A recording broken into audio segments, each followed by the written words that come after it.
হ্যাঁ বন্ধুরা, আজকে তোমাদের কাছে এমন একটা ঘটনা শেয়ার করতে চাই যেটা আমার সাথে যখন ঘটছিল আমি কিছু সময়ের জন্য থমকে গিয়েছিলাম। একটা ছোট্ট ছেলে এতটা কষ্ট করতে পারে একটা গেম খেলার জন্য। ছোট্ট একটা গেমের প্রতি কতটা ভালোবাসা না থাকলে এতটা কষ্ট করা সম্ভব হয়, অথচ দিন শেষে তাকে এতটা কষ্ট ভোগ করতে হলো। তো বেশি প্যাক না করে ছোট্ট একটা ইন্ট্রো দিয়ে আজকের ভিডিও শুরু করা যাক।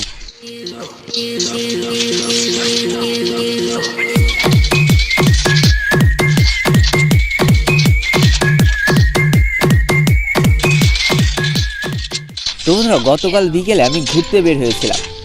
খোলা একটা মাঠের পাশে দাঁড়িয়েছিলাম, সর্ষে ক্ষেতের ওই হলুদ হলুদ ফুলগুলোকে উপভোগ করছিলাম। হঠাৎ দেখি কোথা থেকে একটা ছোট্ট ছেলে আমার দিকে আসলো, এসে বললো, ভাই তুমি কি ফ্রি ফায়ার গেমটা খেলো? আমি একটু ধারণা করতে পেরেছিলাম হয়তো কোনোভাবে আমাকে চিনতে পেরেছে, তাই আমি একটু মজা করে বললাম, না তো ভাই, আমি তো ফ্রি ফায়ার গেমটা খেলি না, আর এই গেমটা আমি চিনিও না। তখন দেখি ওই ছোট ছেলেটার চোখ মুখ ছলছল করছে। তারপর সে আমাকে বলল, ভাইয়া আমি কিন্তু আপনাকে চিনে ফেলেছি, আপনি আমাদের লোল ভাইয়া, আপনার প্রত্যেকটা ভিডিও আমি দেখি, আমার অনেক ভালো লাগে। জানো তো, এই কথাগুলো শুনে অনেক ভালো লাগলো। তারপর সে আমাকে বলল যে, ভাই আমি কি আপনার ফোনে একটা গেম খেলতে পারি? শুধুমাত্র একটাই গেম প্লে করব। তো আমি অবাক হলাম। আমি তাকে বললাম, তুমি আমার ভিডিও দেখো, তোমার হাতে একটা অ্যান্ড্রয়েড ফোন আছে, তাহলে তুমি আমার ফোন দিয়ে কেন খেলতে চাচ্ছ? তো বন্ধুরা, আমি যখন বাইরে ঘুরতে বের হই তখন আমি আমার গেমিং ফোনটা সাথে নিই না, ওটা আমার বাসায় থাকে। আমি জাস্ট একটা ছোট্ট বাটনওয়ালা ফোন বাইরে নিয়ে যাই।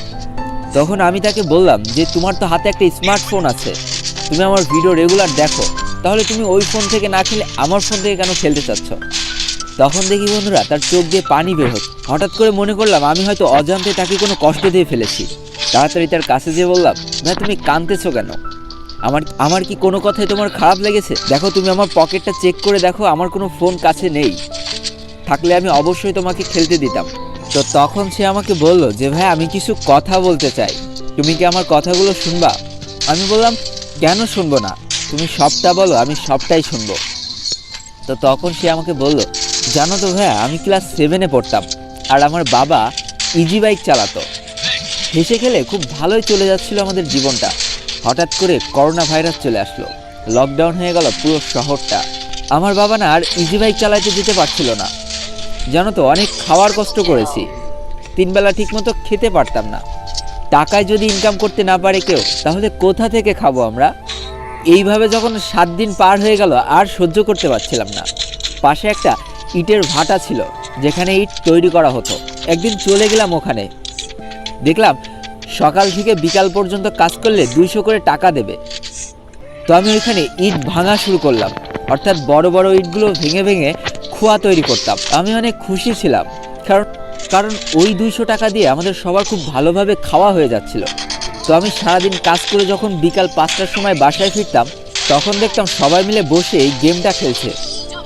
তো আমি ওই গেমটা দেখতাম, বেশ ভালো লাগতো যে কিভাবে একে অন্যের সাথে কথা বলছে, কিভাবে বলছে আমাকে মারিস না, আমাকে হিল কর। বেশ ভালোই লাগতো গেমটা দেখতে। কিন্তু জানো তো, আমাকে না দেখতে দেওয়া হতো না। আমি পাশে গেলেই আমাকে গাল দিয়ে তাড়িয়ে দেওয়া হতো, যা তুই আগে একটা ফোন কেন, তারপরে খেলবি। অনেক চেয়েছি তাদের কাছে একটা ম্যাচ খেলতে দাও, কখনো দেয়নি। ওইখান থেকে গেমের প্রতি ভালোবাসাটা তৈরি হয়ে গেল।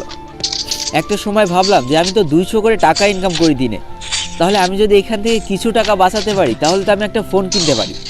তাই ভাই কী করতাম জানো, আমি 150 টাকা বাসায় দিতাম বাবা মার খাওয়ার জন্য, আর 50 টাকা আমি নিজের জন্য রেখে দিতাম। সকালবেলা যখন কাজে আসতাম, তখন 1 কাপ চা আর 1 কাপ বিস্কুট খেয়ে কাজ করতে আসতাম। আর বাবা মাকে বলতাম যে আমি এই 50 টাকা দিয়ে বিকেলবেলা পেট ভরে ভাত খাই আম্মু। এই শুনে বাবা মা অনেক খুশি হতো। কিন্তু ভাইয়া, আসল সত্যটা কি জানো, আমি কোনো দিন দুপুরে খেতাম না। সকালবেলা ওই চা বিস্কুট খেয়ে দুপুরবেলা আর খেতাম না। আমি ওই 50 টাকা করে প্রতিদিন জমাতাম। আর কি হতো, কিছু মানুষের ইট ঠিট বয়ে দিলে ওই 10-5 টাকা করে বেশি পাওয়া যেত। তো ওই যে 10-5 টাকা করে যে টাকাটা আমি পেতাম, ওই টাকা দিয়ে আমি দুপুরে ভাত আর আলু ভর্তা কিনে খেতাম। এটাই খেতাম, আবার অনেক দুপুরবেলা না খেয়ে কাটিয়ে দিয়েছি। আর বাসায় যে হাসতে হাসতে বলতাম, হ্যাঁ আম্মু অনেকটা খেয়েছি, পেট আমার একদম ভর্তি হয়ে গিয়েছে। এইভাবে চলতে চলতে 3টা মাস পার করে ফেললাম, 2টা ঈদ পার করে ফেললাম, ঈদের বোনাসও পেয়েছিলাম। আর যখন সেই মাটির ব্যাংকটা ভেঙে 3000 টাকা এক জায়গায় করেছিলাম, অনেক ভালো লেগেছিল যে এবার আমি একটা ফোন কিনতে পারবো। তো বেশ কিছুদিন ঘোরাঘুরি করার পর 3000 টাকার একটা সেকেন্ড হ্যান্ড ফোন কিনে ফেললাম, যে ফোনটা র্যাম ছিল 1.5 GB। জানো তো ভাইয়া, ওই ফোনটা কেনার পর না আমার দিনটা ফিরে গিয়েছিল। 150 টাকা বাসায় দিতাম, এদিকে বাবা আবার ইজি বাইক চালানো শুরু করে দিল, আমাদের আর অভাব হচ্ছিল না। আর আমি ভাইয়া ওই 50 টাকায় যে কতটা পেট ভরে খেতাম। একদিন ডিম দিয়ে খেতাম, একদিন ভালো তরকারি দিয়ে খেতাম, একদম পেটটা ভরে যেত। আর সারাদিন কাজ করার পরে বিকেলবেলা যখন গেম খেলতে বসতাম না, এতটা ভালো লাগতো, সারাদিনের কষ্টের কথাগুলো একদম ভুলে যেতাম। অনেক ভালোবাসি আমি এই গেমটাকে। সবাই মিলে একসাথে বসতাম, গেম খেলতাম। তো লাস্ট ফ্রি ফায়ার একটা আপডেট আসলো, তখন আমার ফোনটা একটু ল্যাগ দেওয়া শুরু করলো। তাও ভাই বেশি কষ্ট হতো না, কারণ আমার তো প্রো প্লেয়ার হওয়ার স্বপ্ন ছিল না।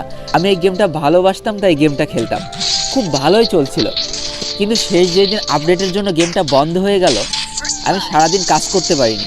খুব ভয় লাগছিল যে আপডেট আসার পর আসলে গেমটা আমি আর খেলতে পারবো তো। কিন্তু যেদিন আপডেট আসে, আমি সন্ধেবেলা গেমে ঢুকে বেশ কয়েকটা গেমও খেলি, খুব ভালোভাবেই খেলতে পারছিলাম না। হঠাৎ করে সকালবেলা উঠে গেমে ঢুকতে গেলেই দেখি গেম থেকে বের করে দিচ্ছে। কখনো গেমে ঢুকতে যেয়ে বের করে দিচ্ছে, কখনো গেম খেলতে খেলতে বের করে দিচ্ছে। খালি একটা জিনিস দেখাচ্ছে, ফোর্স ইজ স্টপ। এটার মানে আমি বুঝতে পারছি না ভাইয়া। তাই আমি একটা ফোনের দোকানে নিয়ে গিয়েছিলাম। তো ওরা আমাকে বললো যে আমার ফোনটা আর প্রেশার নিতে পারছে না, এই গেমটা আমার ফোনে আর চলবে না। বিশ্বাস করো, মাথার উপরে না আকাশ ভেঙে পড়েছিল। ভেবেছিলাম সব শেষ হয়ে গেল, আমি আবার কিভাবে গেম খেলবো। 3 থেকে 4টা মাস যে আমি সারা দিন না খেয়ে থেকে কষ্ট করে টাকা জমিয়েছি, মাত্র 2 মাস খেলতে পারলাম, তাও তো ভালোভাবে খেলতে পারিনি। কি দরকার ছিল এই আপডেটটা দেওয়ার? দেখো ভাইয়া, সেই বন্ধুগুলো এখন আমাকে আবারও সেই একইভাবে অপমান করে। তাদের কাছে একটা গেম খেলতে চাইলে তাড়িয়ে দেয়, গেম খেলা দেখতে গেলেও তাড়িয়ে দেয়। কেন ভাইয়া, আমি কি কোনো অপরাধ করে ফেলেছি গেমটাকে ভালোবেসে? তো বন্ধুরা, ওই সময় দাঁড়িয়ে এই কথাগুলো একটা ছেলের মুখ থেকে শুনে আমি কিছু সময়ের জন্য হতবাক হয়ে গিয়েছিলাম। আমার তাকে বুকে জড়িয়ে ধরা ছাড়া আর কোনো সেকেন্ড অপশন ছিল না। হ্যাঁ বন্ধুরা, একটা আপডেট যখন আসে তখন তোমরা কতটা আনন্দে থাকি যে নতুন কি দেখতে পারবো, নতুন কি আসছে আমাদের গেমের ভিতরে। কিন্তু একটাবারও কি ভেবে দেখেছো যে এই মানুষগুলো কতটা টেনশনের মধ্যে থাকে ওই দিনটা, যে আসলে তারা খেলতে পারবে কিনা। অথচ দেখো, আমরা হাসতে হাসতে তাদেরকে অপমান করি, তাদেরকে ওই জায়গা থেকে তাড়িয়ে দিই। দেখো বন্ধুরা, এদের দেখে আমাদের শিক্ষা নেওয়া উচিত। যেই সময়টায় আমরা বাপ মার টাকায় ফুর্তি করে বেড়াচ্ছি, সেই সময়টায় তারা ইনকাম করে বাবা মাকে খাওয়াচ্ছে। এদের জায়গা বুকে দেওয়া উচিত, এদেরকে তোমরা অপমান করো। যারা তোমাদের গেম প্লে দেখে আনন্দ পায় তাদেরকে তাড়িয়ে দিও না, বরং তাদেরকে ডেকে একটা গেম প্লে করতে দাও। তো এবার একটা কথা বলি, তোমরা সবাই আমাকে যে পরিমাণ বার্থডে উইশ করেছো, এটা আমার লাইফের এখনও পর্যন্ত সবগুলো জন্মদিন মিলাইলেও এতগুলো উইশ আমি কখনো পাইনি। আর বন্ধুরা, নতুন বছর আসছে, তোমাদের উইশ করা অবশ্যই দরকার। যে ভিডিওটা আমি সেকেন্ড চ্যানেলে আপলোড করব, তাই সেকেন্ড চ্যানেলের দিকেও নজর রেখো, যেটার লিঙ্ক আমি ডিসক্রিপশন বক্সে দিয়ে রেখে দেবো। তো আজকের ভিডিওটা এই পর্যন্ত ছিল। ভিডিওটি ভালো লাগলে অবশ্যই একটা লাইক করো, কমেন্ট করো, বন্ধুদের কাছে শেয়ার করে দিও। আর যদি আমাদের এই চ্যানেল নতুন হয়ে থাকো, তাহলে চ্যানেলটিকে সাবস্ক্রাইব করে পাশে থাকা বেল আইকনটা ক্লিক করে ফেলো, আর আমাদের এই ছোট্ট ফ্যামিলির একজন মেম্বার হয়ে যাও। আজকে আমি বিদায় নিচ্ছি টুয়েলভ লোল গেমের পক্ষ থেকে। ততক্ষণ সবাই সুস্থ থেকো, ভালো থেকো, আর তোমাকে আঁকড়ে যে মানুষগুলো ভালো আছে তাদেরকে অনেক ভালো রেখো। Tata, bye bye.